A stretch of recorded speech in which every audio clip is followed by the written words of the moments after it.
listen to Nigerian government lie. Nigerian government is a government that is built on lie. Okay. And when they are teaching information, they are teaching propaganda.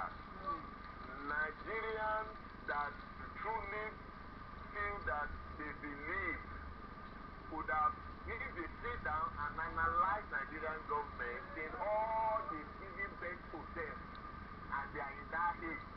Nigerian government has failed them from birth till they are in that stage. So is it now that they will say that Nigerian government things will change? No, except you are a fool. Except you are a fool. So, okay. So God help us. I like what you are doing. Thank you so much. And we'll replicate something like that as God give us the ability in our area over here. Thank you very much. Well, that was our first caller, Bishop Adesina. Yes, sir.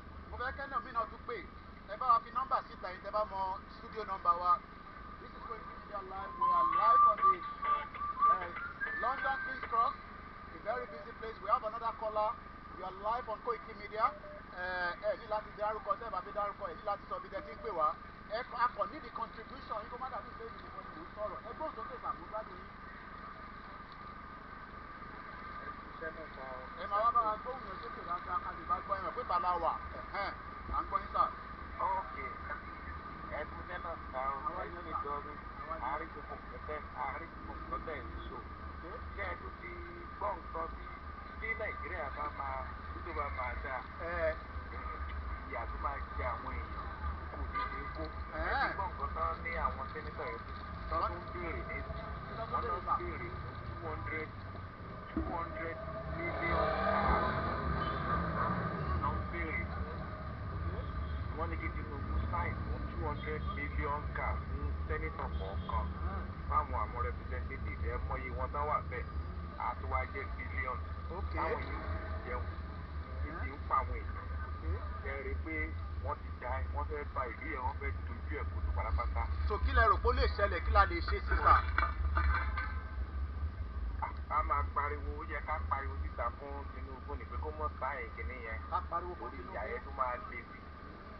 Bẹ́ẹ̀ ni tọrọ ọ̀pọ̀lọpọ̀ àwọn èèyàn tó wà ní náà sí ìlú jẹjẹ àwọn tó wà lókè òkun náà ń kó wàhálà yẹn sí lọ́rùn. Àwọn tó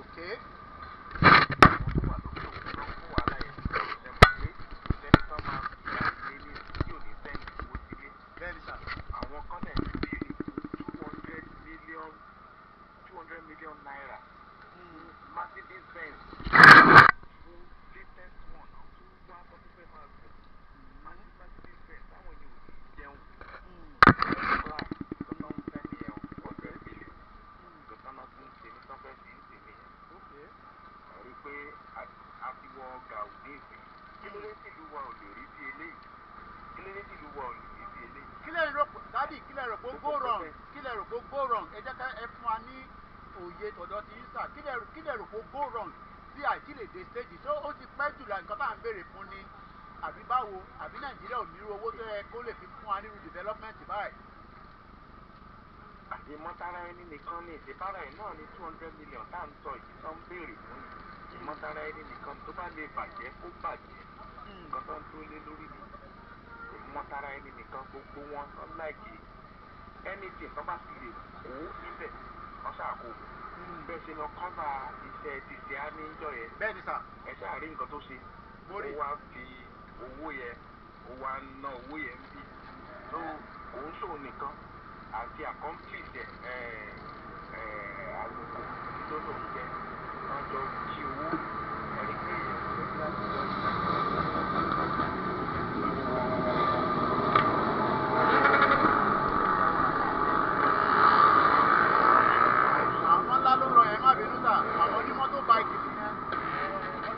wọ́n ti gbé sáànù wọn lọ́wọ́ ìjà gbádùn. Ó yẹ gbóhùn sókè fún gbádùn yín bàbá mi.